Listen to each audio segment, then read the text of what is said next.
ऐसा की का हो देखो समधी भरुआ आयल बा। हाँ थोड़ा कुछ कह स्वागत में कुछ सुनाब।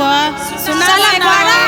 बड़ा ढीठ बा। हाँ बेटा बहुत जन्मावे के पता तो चले के चाहिए ना। कर दिया बढ़िया से ठीक नहीं बा। करते हैं, कहते हैं हाँ। बेटा समधी बेटा जन्मावे में शौक लगता है, तिलक गाना में गार फटता है, वही पे ये साला राजू भरुआ को। हाय हाय सुनाओ सुनाओ